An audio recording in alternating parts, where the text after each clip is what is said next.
마태복음 26장 47절에서 56절 말씀 교독합니다. 말씀하실 때에 12 중 하나인 유다가 왔는데 대제사장들과 백성의 장로들에게서 파송된 큰 무리가 칼과 몽치를 가지고 그와 함께 하였더라.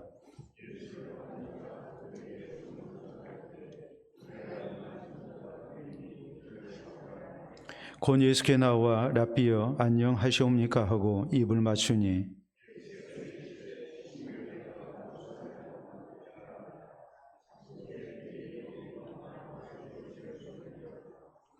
예수와 함께 있던 자 중 하나가 손을 피어 칼을 빼어 대제사장의 종을 쳐 그 귀를 떨어뜨리니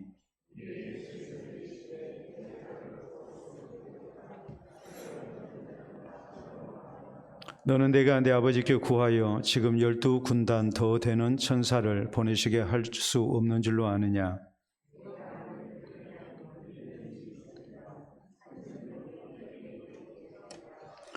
그때 예수께서 무리에게 말씀하시되 너희가 강도를 잡는 것 같이 칼과 몽치를 가지고 나를 잡으러 나왔느냐?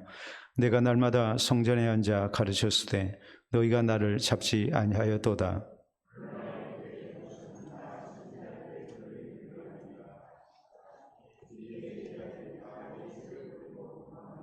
아멘.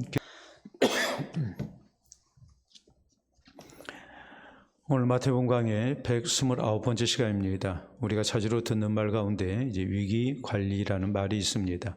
위기 관리가 중요한 이유는 위험이라는 또 기회라는 용어가 합쳐진 말이 이제 위기이기 때문에 그렇습니다. 세상을 살다 보면 이제 원치 않는 여러 가지 일을 만날 수가 있고 또 내가 의도한 대로 내 인생이 나아가지 않는 경우가 굉장히 많습니다.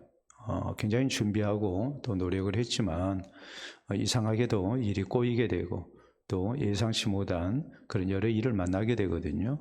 인생에 있어서 변수가 많고 또 인생을 우리가 살아가는 데 있어서 이런 위험한 일을 만나는 거, 그건 이제 상수입니다. 항상 있기 마련이다 이 말이에요. 그렇기 때문에 우리가 위기라는 말을 할 때에 위험이라는 말과 기회라는 말이 이제 합쳐진 용어다 이렇게 이제 이해를 하죠. 그러나 우리가 이해해야 할 것은 뭐냐면 위험이 곧바로 우리에게 기회가 되는 것은 결코 아니라는 사실입니다. 위험한 일을 만났을 때 거기에 어떻게 대처했느냐, 또 위험한 일을 예상하고 어떤 준비를 했느냐, 여기에 따라서 그 위험이 기회가 될 수도 있고 말 그대로 이제 위험에 빠뜨리는 그런 위기가 될 수도 있는 것이죠. 그러니까 위기라는 것이 위험과 기회의 합성어지만 이 위기가 우리에게 기회가 되게 하기 위해서는 위험을 예상하고 우리가 여기에 대비하는 그런 자세가 있어야 하고 또 한편으로 이런 위험한 일을 만났을 때 바른 대처가 우리에게 필요하다는 것을 우리가 잊어서는 안 됩니다. 그렇기 때문에 우리 성도가 세상을 사는 데 있어서 위기 때에 우리가 이제 힘써야 할 그런 부분들이 굉장히 많습니다.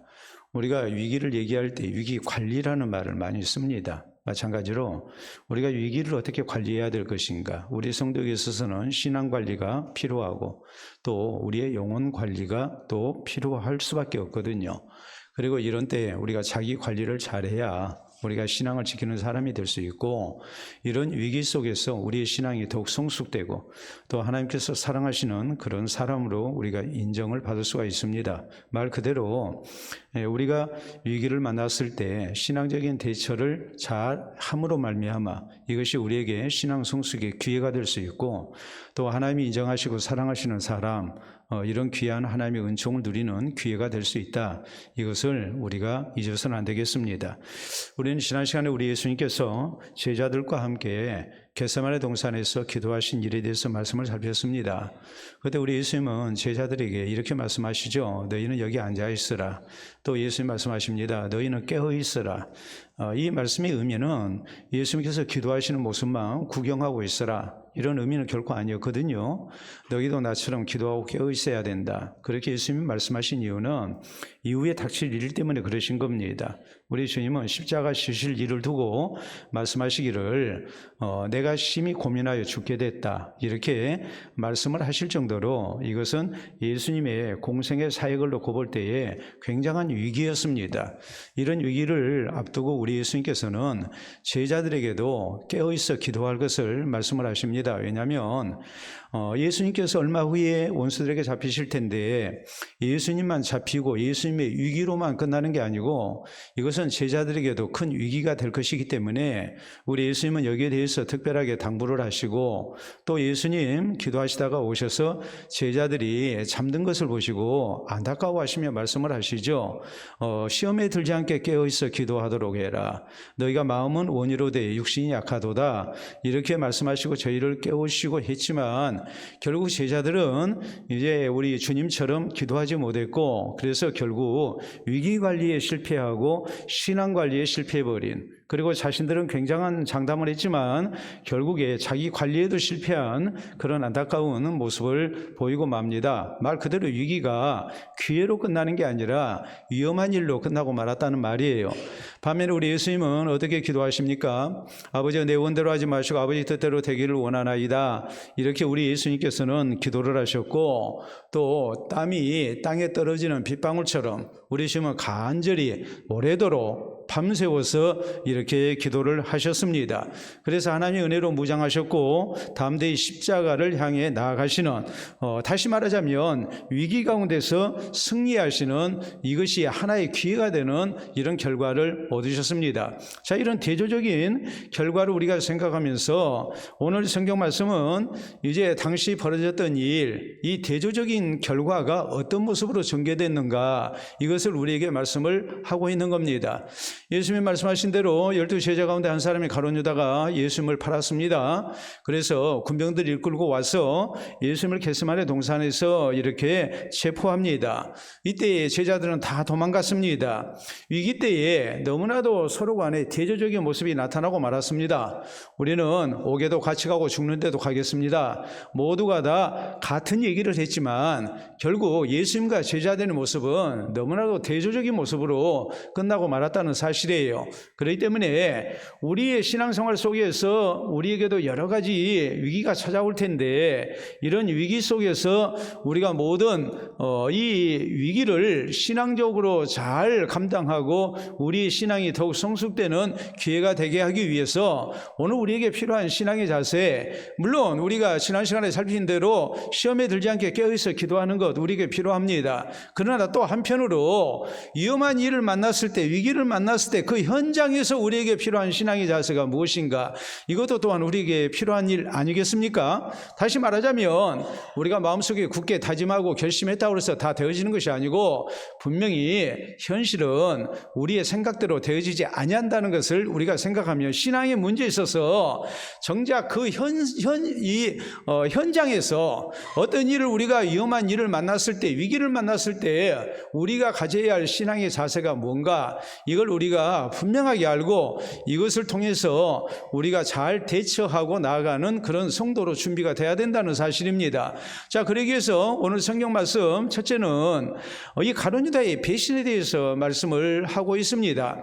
자, 오늘 성경 말씀 거의 47절에 보면은 말씀하실 때 12 중 하나인 유다가 왔는데 대제사장들과 백성의 장로들에게서 파송된 큰 무리가 칼과 몽치를 가지고 그와 함께 하였더라.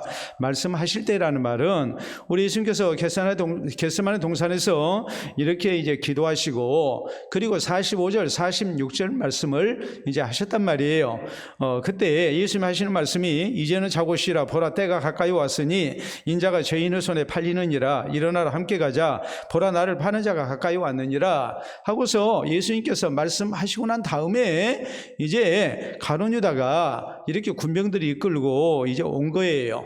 그래서 파송된 큰 무리라는 이런 이제 이 군병들의 규모가 나와 있는데 대략적으로 이제 한 200여 명의 그런 이제 군사를 이끌고 이제 온 것을 우리가 알 수 있어요. 가룟 유다가 인솔해서 앞장을 서고 그래서 예수님 계시는 곳에 이제 찾아온 거란 말이에요. 자, 48절 말씀. 예수를 파는 자가 그들에게 군호를 짜 이르되 내가 입맞추는 자가 그이니 그를 잡으라 한지라.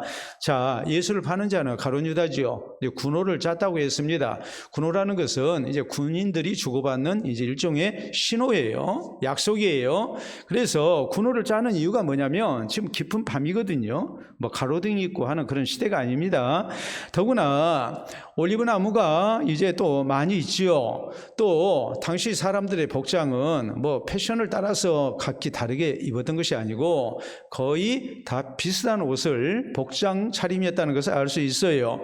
그렇기 때문에 예수님을 성공적으로 잡기 위해서는 이제 군호를 짜야죠. 그래서 그 군호는 뭐였느냐? 가룟 유다가 예수님을 아니까 내가 예수님께 입맞추게 되면 그 사람이 이제 예수님이라는 걸 알고 그를 잡으라. 이렇게 이제 서로 간에 약속을 한 거예요. 자, 입맞춘다는 말이 나와 있는데 이것은 랍비에 대한 통상적인 인사법입니다. 다시 말해서 사랑과 존경의 마음을 가지고 내가 이렇게 당신께 나를 보입니다 라는 뜻에서 굉장히 겸손한 자세로 그리고 상대방을 사랑하는 마음과 존경하는 마음을 담아서 그래서 이제 최소한의 신체 접촉을 하는 거예요. 이게 이제 입맞춤이거든요. 그런데 49절에 보면은 곧 예수께 나와 랍비여 안녕하시옵니까 하고 입을 맞추니 그랬어요.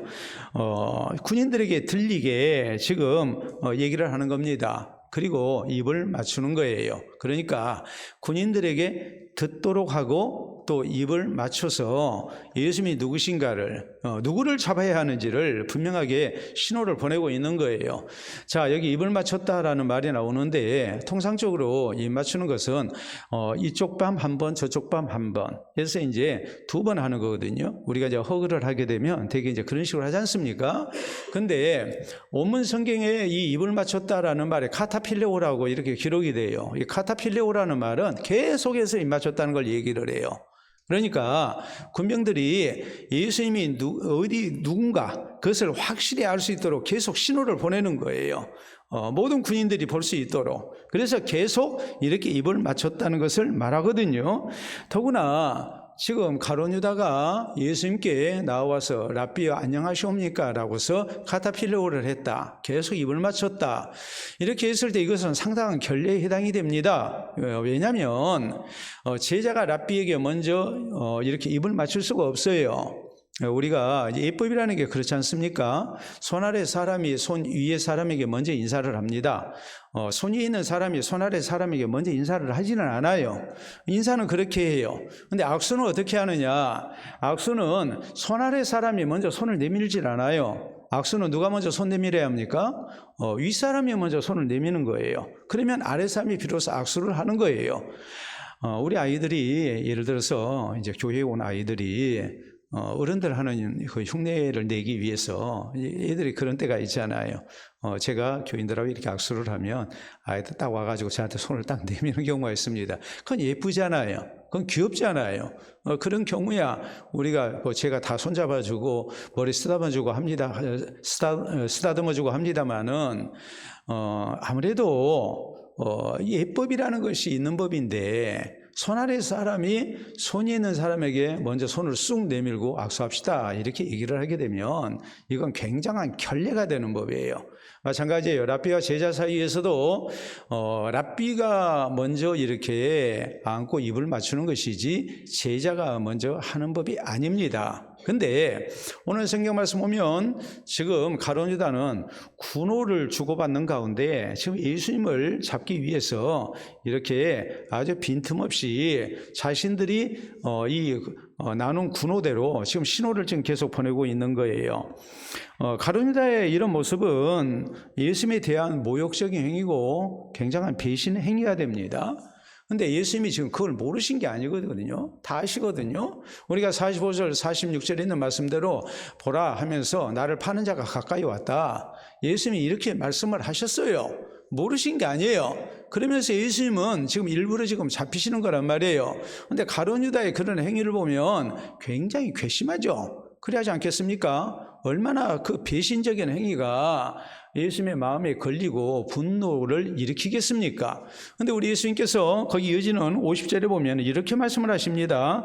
예수께서 이르시되 친구여 너희가 무엇을 하려고 왔는지 행하라 하신대 이에 그들이 나와 예수께 손을 대어 잡는지라 라고 말씀합니다. 자, 친구여 라고 예수님이 말씀을 하십니다. 자, 이 헤타이로스라는 말, 자, 우리가 헬라에 보면 이제 친구라는 말이 뭐 여러 경우가 있습니다만은 우리가 일반적으로 쓰는 친구라는 말은 필로스예요. 필로스라는 것은 아주 가까운 사적인 관계에서의 가까운 친구 관계. 이런 경우 이제 필로스라고 얘기를 합니다. 어려서부터 동창이다, 동네 친구다, 뭐 무슨 친구다 이렇게 있을 때는 필로스라는 말을 써요. 근데 헤타이로스라는 이 친구라는 말은 어떤 의미냐면 직업적 동료 관계를 얘기를 해요. 여러분, 그러니까 지금 예수님이 가룟 유다에 대해서 헤타이로스라는 말을 썼어요. 이 말씀의 의미는 뭐냐면 굉장히 예의를 갖춰서 정중하게, 우리가 그렇잖아요. 필로스라는 그런 친구 관계에서는 허물이 없잖아요. 허물이 없기 때문에 어떤 경우 우리가 좀 예의 없이 해도 그것이 다 받아들여져요. 오히려 아주 가까운 친구 사이에 예의를 하나하나 다 따져가지고 얘기를 하게 되면 오히려 거부가죠. 그런데 그게 아니고 이제 동료 관계, 직업적인 동료 관계 속에서 너무나 허물 없이 상대를 대해버리게 되면 그건 예의에서 벗어나는 일이 된단 말이에요. 근데 지금 우리 예수님께서 가룟 유다가 자신을 잡기 위해서 군사들을 데리고 지금 이렇게 이중적인 모습의 그런 아주 배신 행위를 지금 나타내고 있습니다. 예수님이 모르시는 게 아니에요. 예수님께 나와서 랍비 안녕하시옵니까 하면서 큰 소리로 부르면서 계속해서 이렇게 입 맞추고 있는 모습, 무슨 의도로 그렇게 하는지 우리 예수님은 다 하셨단 말이에요. 그런데 예수님은 이런 상황에서 가룟 유다에게 내 이놈 하면서 네가 나를 팔러 왔구나, 그래 나 잡아가라 이렇게 말씀하지 아니하시고 우리 예수님께서는 가룟 유다를 향해서 헤테이로스라고 얘기를 하는 거예요. 정중하게 친구여, 네가 하려고 하는 일을 행하도록 하라 하고서 예수님께서 순순히 이렇게 잡히신 겁니다. 자, 예수님의 모습과 가룟 유다의 모습을 한번 생각을 해보세요. 예수님은 끝까지 가룟 유다에 대해서 그를 말 그대로 하자면 사람 대접을 해줬습니다. 예수님은 예의를 갖춰서 가룟 유다를 대해줬어요. 그럴 만한 대접을 받을 자격이 없는 사람이에요. 그런데 예수님은 그렇게 안 하셨어요.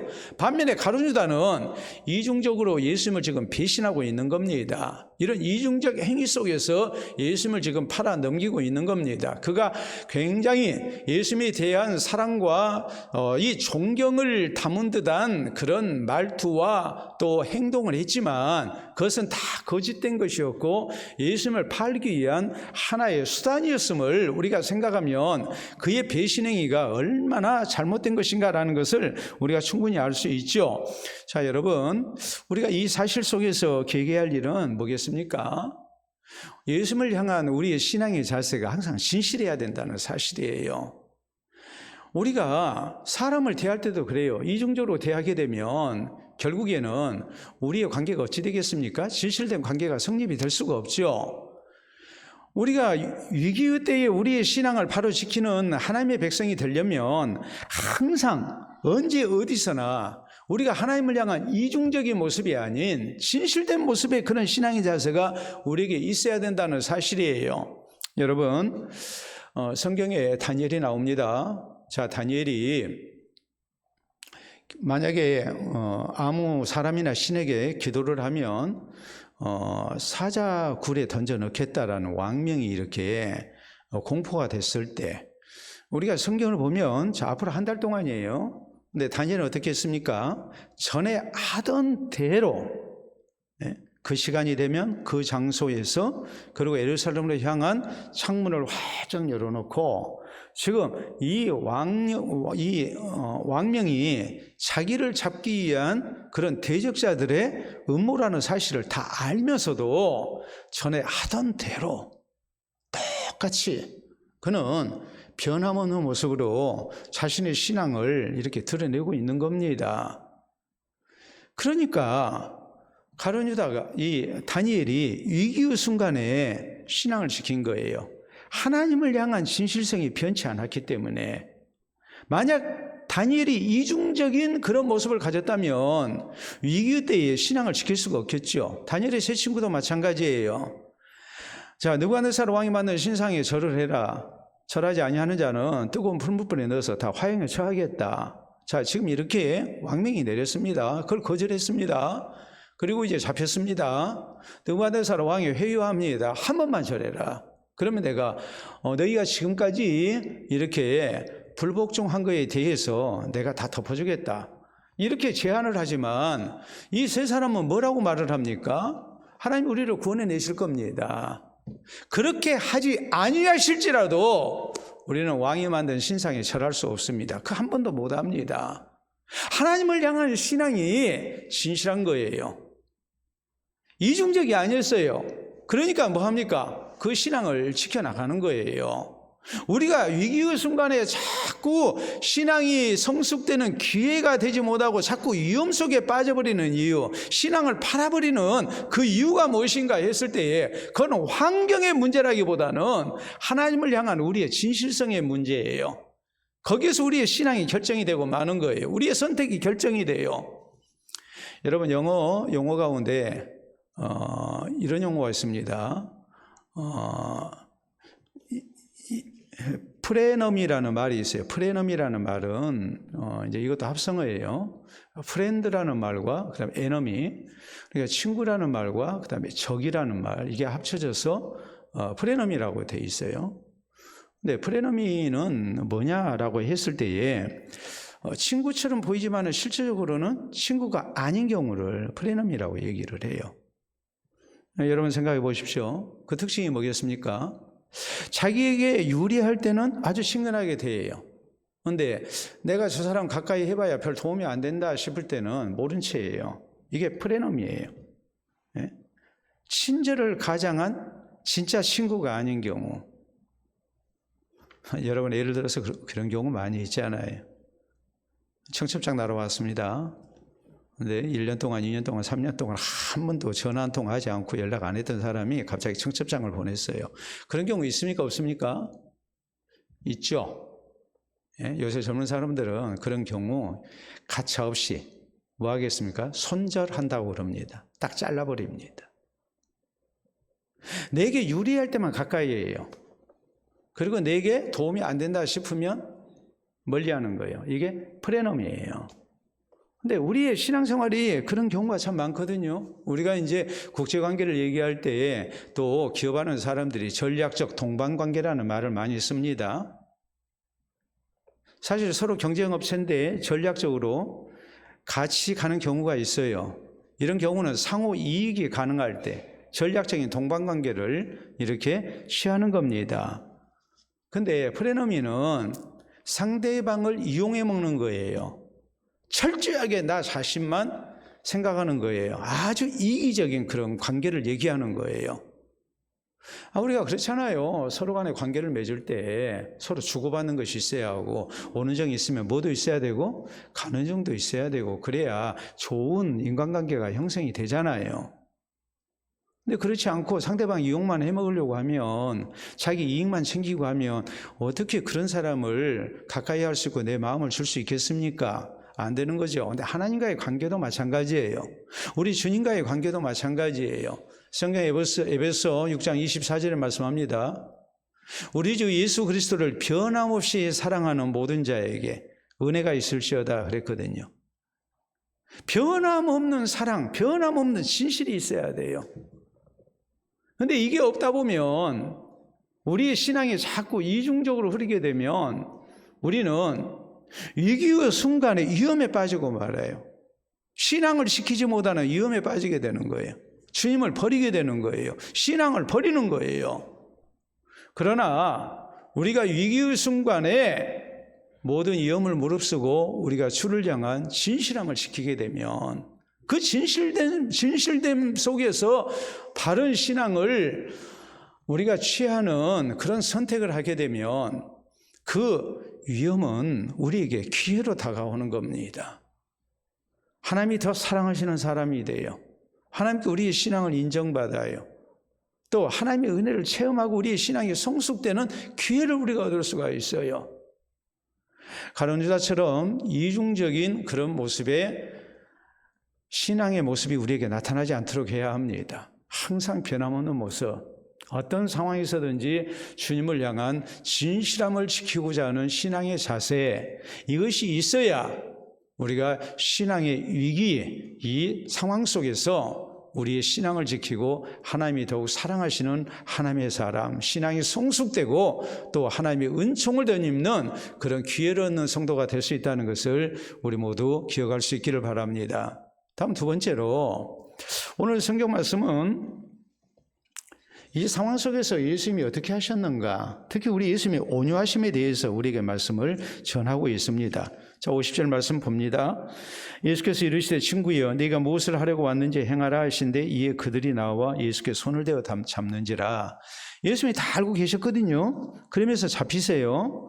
그리고 예수님은 이 상황 속에서 뭐 하십니까? 굉장히 온유함으로 지금 가룟 유다를 대하십니다. 정중한 예의를 갖춰서 뭐라고 불렀어요? 친구여라고 부르시는 겁니다. 그리고 51절에 보면 이어지는 사건이 나와요. 예수와 함께 있던 자 중 하나가 손을 펴 칼을 빼어 대제사장의 종을 쳐 그 길을 떨어뜨리니 그랬거든요. 저는 이 대목을 읽을 때마다 좀 이해가 안 돼요. 왜냐하면 우리 같으면 그렇게 안 했을 것 같은데, 자, 같은 사건을 기록하고 있는 요한복음 18장 10절에 보면 예수님과 같이 있었던 지금 제자 한 사람이 나오는데 누구였습니까? 바로 베드로였습니다. 베드로라는 사람이 어떤 사람입니까? 아주 성미가 급한 사람이죠. 또 베드로는 어떤 사람입니까? 예수님에 대한 충성심이 다른 제자보다 자기가 더 뛰어나다고 늘 자부하고 있었던 사람이에요. 또 그는 주는 그리스도시요 살아계신 하나님의 아들이십니다 라고 아름다운 신앙 고백을 해서 우리 예수님의 수제자로 인정을 받았던 제자예요.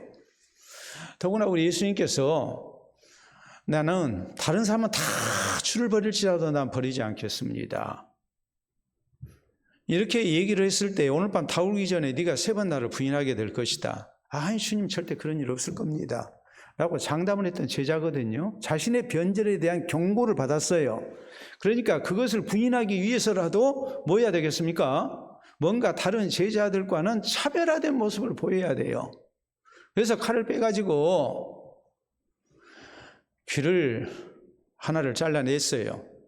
대제사장의 종이었습니다.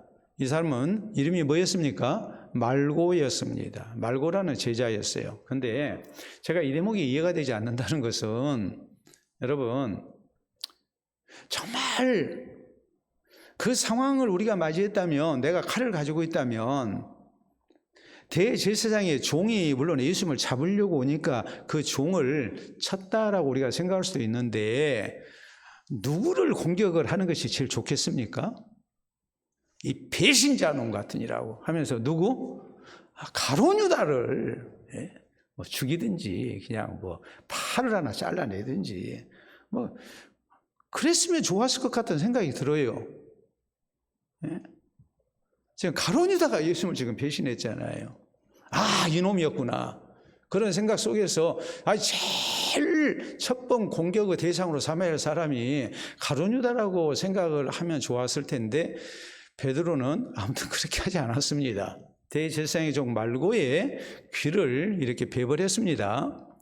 그런데 예수님께서 야 베드로야 네가 정말 잘했구나. 너는 다른 제자와 다른 제자들과는 다르구나. 이렇게 말씀하신 게 아니고 52절에 이에 예수께서 이르시되 내 칼을 도로 칼집에 꽂으라. 칼을 가지는 자는 다 칼로 망하느니라 라고 말씀을 하시거든요.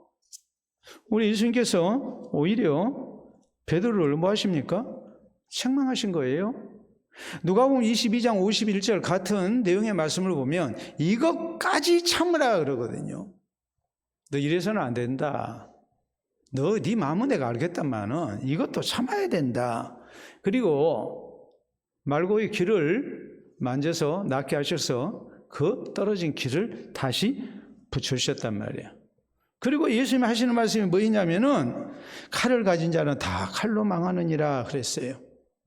그리고 53절에 이런 말씀을 하세요. 너는 내가 내 아버지께 구하여 지금 12군단 더 되는 천사를 보내시게 할 수 없는 줄로 아느냐 그랬거든요. 자, 12군단 로마 군대의 이제 조직 그 편제를 우리가 이해를 해야 하는 대목인데, 원래가 로마 군대가 이제 군단 조직으로 이렇게 되어 있는데, 로마 군대 1군단은 보병이 6,100명이에요. 그리고 말이 720필이에요. 그러니까 6,100명의 군대로 조직이 되어 있는 편제, 이 부대가 바로 군단이에요. 그리고 6,100명 가운데 이제 기병이 몇 명이라는 얘기예요? 720명이라는 얘기예요. 그러니까 굉장히 막강한 그런 전력이죠. 근데 12군단이에요. 그러니까 73,200명. 그리고 말은 8,640필. 근데 예수님은 뭐 하셨어요? 얼마든지 이런 하늘의 군대를 불러오실 수 있는 주님이셨지만은 그냥 스스로 잡히신 겁니다. 폭력에 대항하시지 않았어요.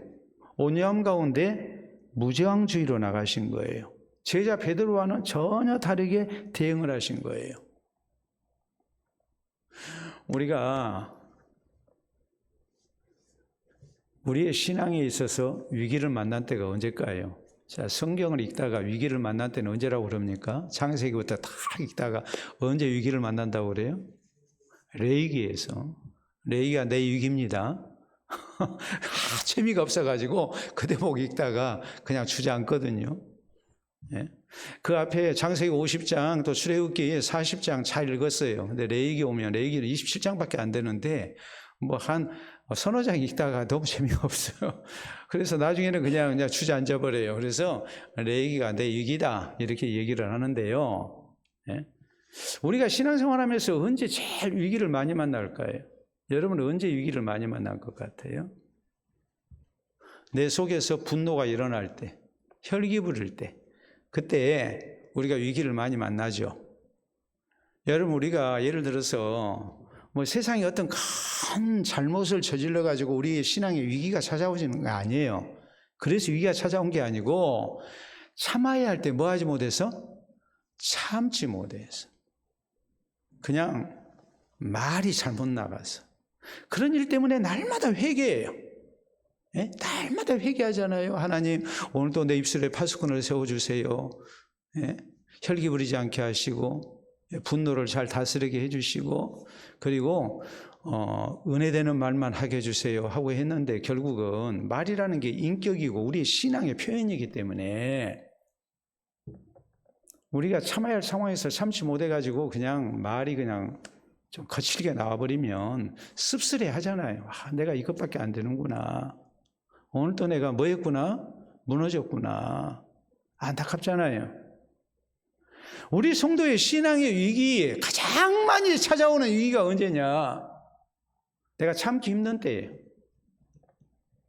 세상이 잘못 돌아간 것 같고, 저 사람이 나한테 잘못한 것 같고, 부당하고, 또 내가 부당한 대우를 받았다고 생각이 되고 막 하면은 우리가 입술에 파수꾼을 세우지 못하고 우리가 그냥 그대로 혈기를 내고 말에 실수를 해버린 경우가 굉장히 많아요.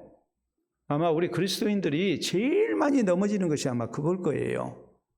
예? 예수님의 상황을 생각해 보세요. 제자들한테 지금 배신을 당하고 있는 상황 아닙니까? 가룟유다가 지금 배신했잖아요. 오죽하면 베드로가 칼을 뽑아가지고 그냥 귀를 베버리는 그런 일이 벌어지겠습니까? 그런데 그런 상황 속에서 우리 예수님은 온유함으로 자신을 다스리고 계시는 거예요. 친구예요. 하면서 순순히 잡히세요. 제자들을 제지하십니다. 너 그러면 안 된다고 막으십니다. 오늘 우리의 신앙의 위기가 언제 찾아오는가? 우리가 그것을 알고 이때에 우리가 온유함으로 승리하는 성도가 돼야 돼요. 그래야 우리의 신앙이 인정받아요. 그래야 진짜 그리스도인이라고 사람들이 인정을 해줘요. 또 그런 사람을 하나님이 사랑하세요. 여러분, 그렇기 때문에 우리가 성경을 보면 이렇습니다. 민수기 12장에 보면 모세가 아내가 죽고 난 다음에 구스여인과 재혼을 했습니다. 그랬더니 그의 누이 미리암과 형인 아론이 앞장서서 막 공격을 하는 겁니다.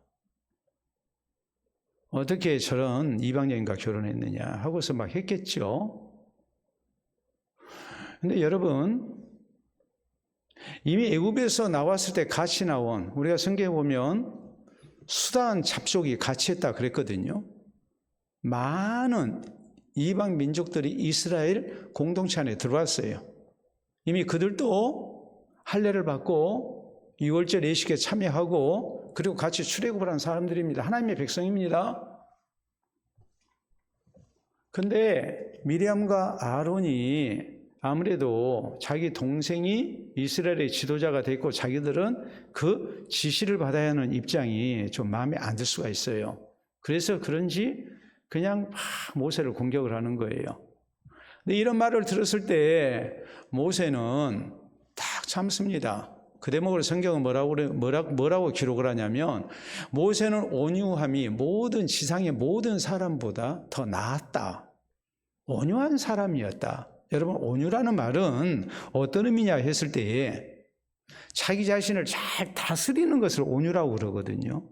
원래 성격이 순하다. 그런 의미와는 좀 차이가 있어요. 성격이 좀 과격하고 하더라도 자기를 잘 다스리는 사람. 모세라는 사람이 얼마나 성격이 급한 성격이고 또 모세가 강직한 사람입니까? 그리고 강한 사람이잖아요. 자기 마음에 안 든 사람, 불의를 참지를 못하고 죽여버린 사람이고 그런 사람 아닙니까? 또 십계명의 돌판도 뭐 한 사람이에요? 백성들이 우상 숭배하고 하니까 던져 깨버린 사람이잖아요. 한 가닥 하는 사람이에요. 한 성질 하는 사람이요.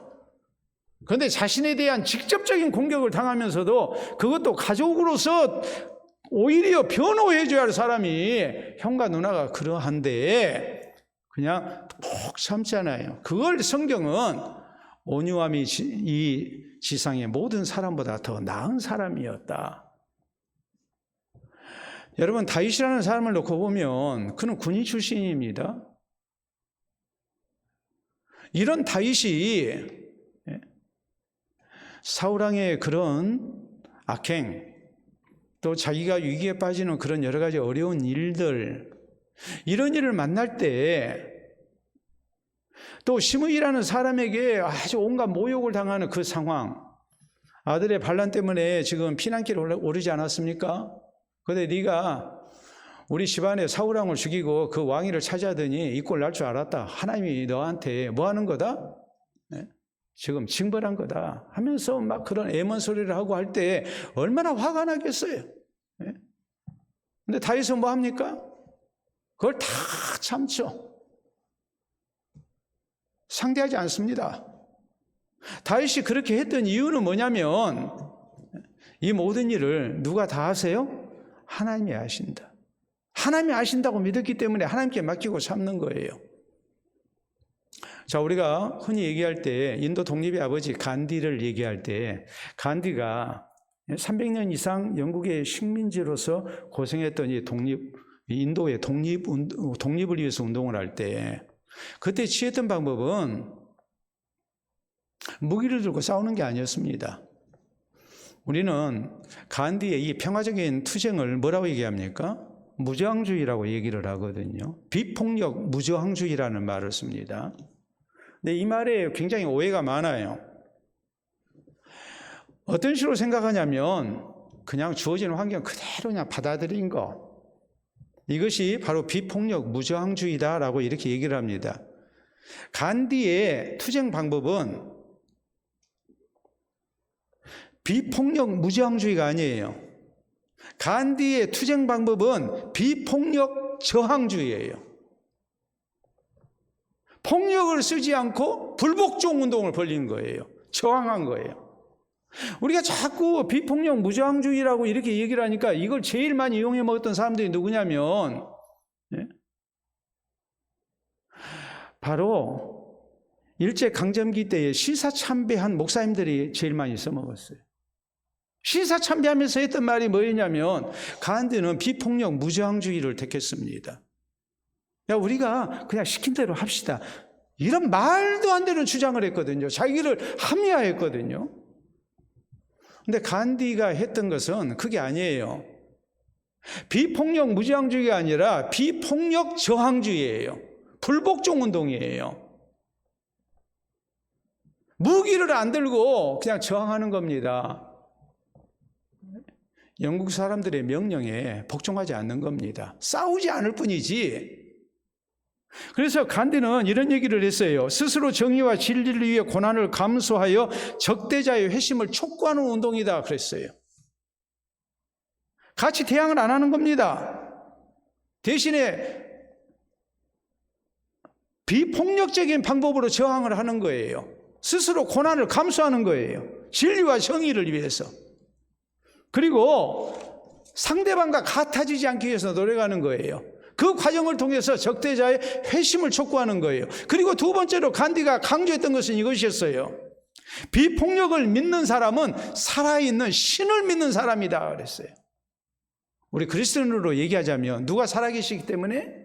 하나님이 살아계시기 때문에, 하나님이 다 알고 계시기 때문에, 하나님이 심판하실 것이기 때문에 하나님께 다 믿음으로 맡기는 거예요.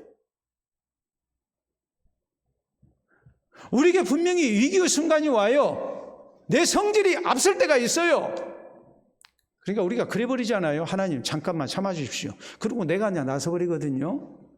그래서 우리의 신앙이 무너져버려요. 하지 말아야 할 말을 막 해버려요. 똑같은 사람이 되고 말아요. 근데 진정으로 예수 그리스도의 온유함을 따르는 사람은 그렇게 하지 않습니다. 힘의 논리로 베드로처럼 대항하는 게 아닙니다. 살아계신 하나님을 믿고 또 온유한 자와 함께 하시는 하나님이 주시는 승리를 믿습니다. 그걸 믿고 끝까지 참는 겁니다. 그래서 위기의 때에 하나님을 향한 신앙을 지키고 또 살아계신 하나님이 개입하신 가운데 도우시고 승리케 하시는 은혜를 체험하는 거예요. 그래야 위기의 순간에 우리는 신앙을 버리는 위험에 빠지지 않고 오히려 이것이 신앙이 더욱 성숙되고 살아계신 하나님의 은혜를 체험하는 기회로 우리가 만들 수가 있어요. 항상 살아계신 하나님을 기억해야 해요. 그리고 우리는 하나님께 맡길 줄 아는 성도가 돼야 돼요. 그래야 우리가 위기의 순간에 위험에 빠지지 않고 신앙 성숙의 기회를 허락받을 수 있다는 것을 잊지 마시기를 바랍니다. 세 번째 우리가 생각해야 할 점이 있어요. 그건 뭐냐면 우리 예수님께서 왜 스스로 잡히셨는가? 그것은 성경의 예언을 이루시기 위함이었다라는 것을 우리가 알 수 있죠. 53절 말씀 봅니다. 너는 내가 내 아버지께 구하여 지금 12군단 더 되는 천사를 보내시게 할 수 없는 줄로 아느냐? 내가 만일 그렇게 하면 이런 일이 있으리라는 성경이 어떻게 이루어지겠느냐 하시더라 그랬어요. 예수님이 원수들에게 잡히셔서 십자가 지신 가운데 대속제물로 자신의 생명을 내어주시고 그래서 우리의 죄값을 다 지불하시고 죄인된 우리를 구원하시는 것, 이게 하나님의 뜻이고 이 하나님의 뜻을 이루시기 위해서 주님은 세상에 오신 분이란 말이에요. 그러니까 이 하나님의 뜻에 우리 예수님은 절대 복종을 하신다는 말이에요. 자, 56절, 55절, 56절. 그때 예수께서 무리에게 말씀하시되 너희가 강도를 잡는 것 같이 칼과 몽치를 가지고 나를 잡으러 나왔느냐? 내가 날마다 성전에 앉아 가르쳤을 때 너희가 나를 잡지 아니하였도다. 그러나 이렇게 된 것은 다 선지자들의 글을 이루려 함이니라 하시더라. 이에 제자들이 다 예수를 버리고 도망했다라고 이렇게 말씀을 하죠.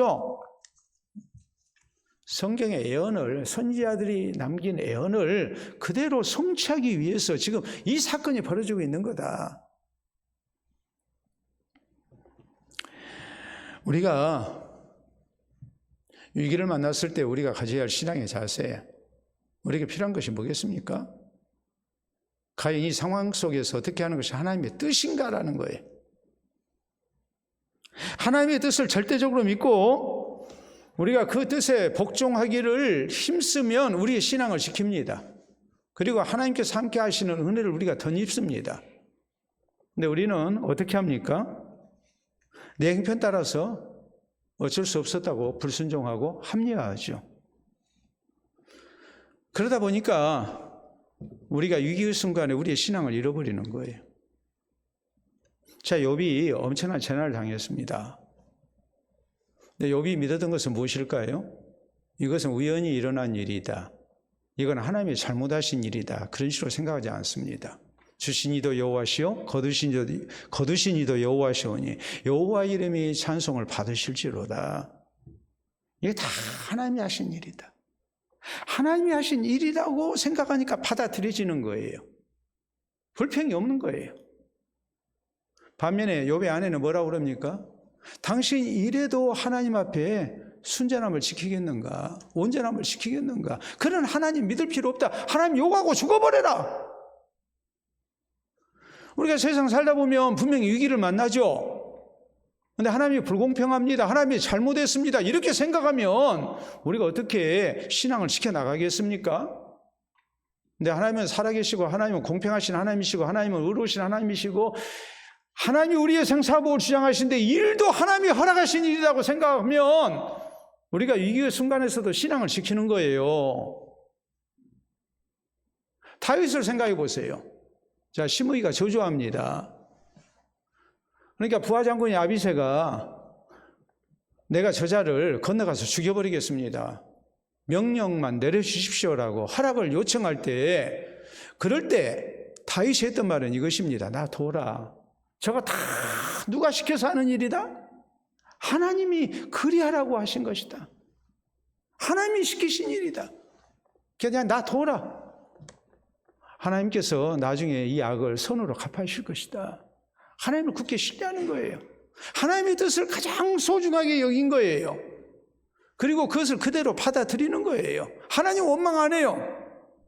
이 상황 속에서 제일 중요한 것은 내 뜻도 아니고 다른 사람의 뜻도 아니고 오직 누구의 뜻이에요? 하나님의 뜻이에요. 그리고 그 하나님 뜻대로 살기를 원하는 거예요.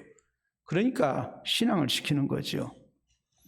우리가 힘들 때 끝까지 신앙을 지키지 못하는 이유가 바로 여기에 있는 겁니다. 하나님의 뜻 우선이 아니에요. 내 형편과 처지를 우선해요. 그러므로 순종해야 할 때 순종을 못합니다. 참아야 할 때 참지를 못합니다. 헌신해야 할 때 헌신을 못합니다.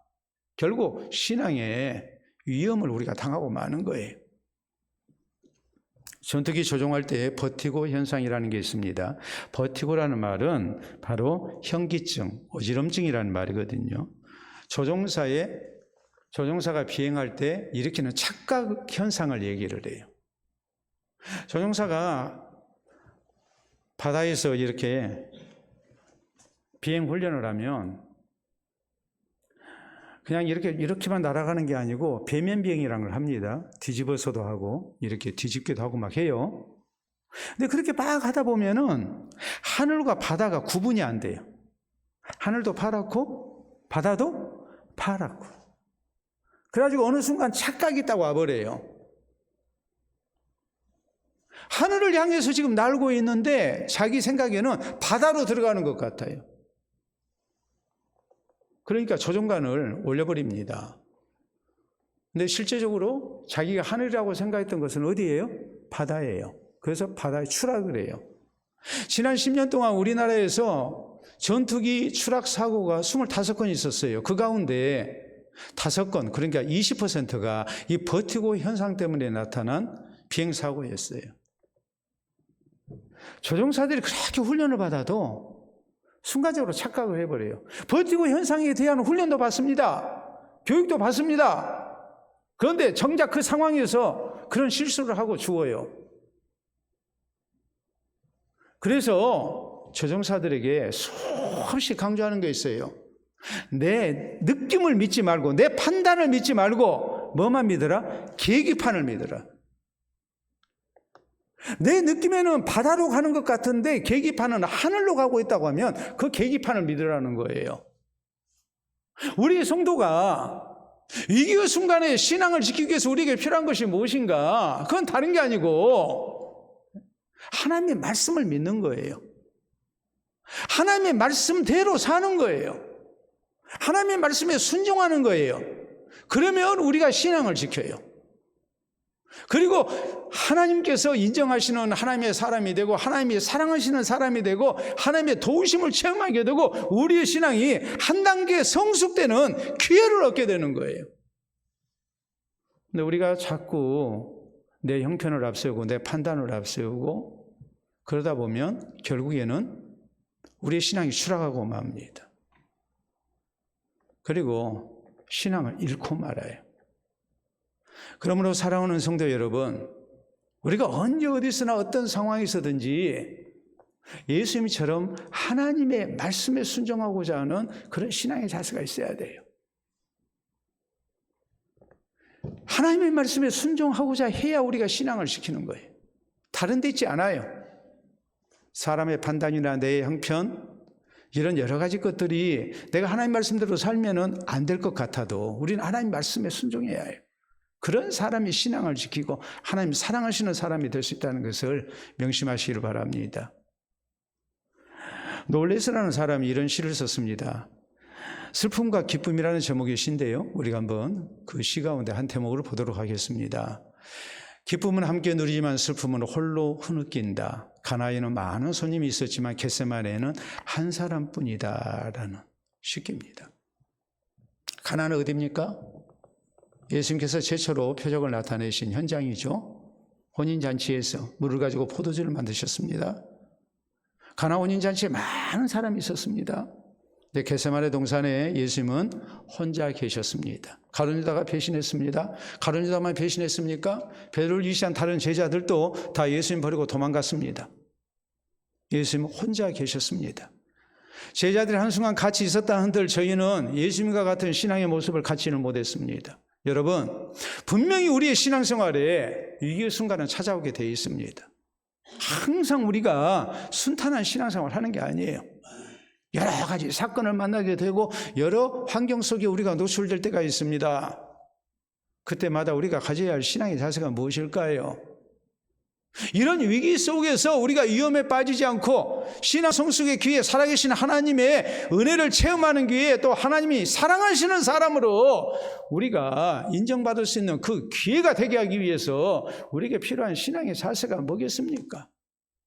분명히 예수님은 성찬식을 제정하시고 난 다음에 다 우리가 함께 가자라고 겟세마네 동산으로 가셨습니다. 그때는 함께 갔습니다. 그런데 예수님이 잡히실 때 다 도망가고 예수님은 혼자 계시는 겁니다. 우리가 그런 모습이 돼서는 안 되죠. 우리가 위기를 만날 때 어떻게 해야 될까? 우리는 변함없는 신앙의 사람 될 것을 힘써야 됩니다. 그리고 우리는 살아계신 하나님을 믿고 하나님 앞에 모든 것을 맡기고 나 자신을 다스릴 줄 아는 사람이 돼야 됩니다. 함부로 해서는 안 됩니다. 또 우리는 어떤 형편에서든지 하나님 말씀대로 사는 것이 우선이라고 생각해야 합니다. 그럴 때 우리는 위기 속에서 우리의 신앙을 지키고 그 위기가 우리의 신앙이 성숙되는 기회, 또 하나님께서 그 신앙을 인정하시고 더욱 사랑하시는 기회가 될 수 있다는 것을 잊지 마시기를 바랍니다. 우리 함께 기도합니다.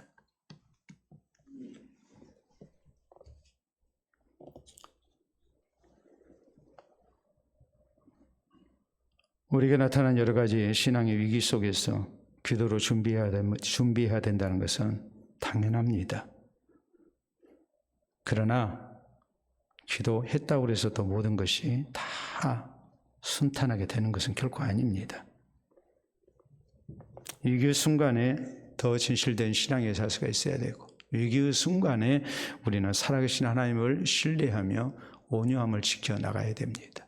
또 위기의 순간에 우리는 하나님의 뜻을 가장 소중히 여기고 그 말씀에 순종하고자 해야 합니다. 그래야 위기 관리가 되는 것이고 우리의 신앙이 하나님 앞에 아름다운 모습으로 지켜지고 사랑받는 성도가 될 수 있습니다. 기도합시다.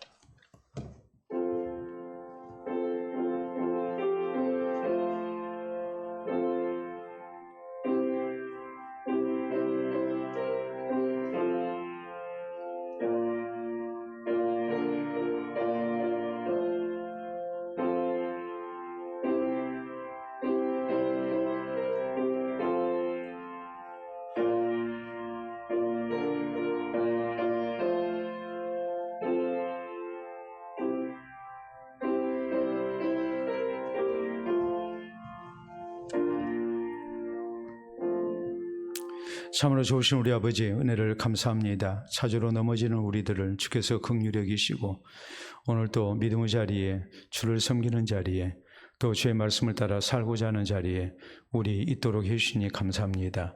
허락하신 말씀을 통해서 우리의 신앙의 위기 때에 우리가 하나님 앞에 합당한 모습으로 신앙관리 잘하기를 원합니다. 죄 있는 자리에 이르지 않게 하시고 믿음 버리는 자리에 이르지 않게 하시고 살아계신 하나님을 신뢰하며 주의 말씀을 따라 살고자 하며 변치 아니하게 하시사 우리 하나님께서 함께 하시고 붙드시는 주의 백성들 되게 하시고 승리하는 성도들 되게 하시고 어려운 때를 통하여서 더욱더 살아계신 하나님께 사랑받고 또 신앙이 성숙되는 아름다운 은혜를 입게 해주시기를 원합니다. 신앙의 위기를 만날 때마다 이 모습으로 우리가 대처하게 하시사 우리의 신앙이 날로 성숙되게 하시고 살아계신 하나님을 만나는 놀라운 기회를 얻도록 은총을 더하여 주시옵소서. 예수님 이름으로 기도하옵나이다. 아멘.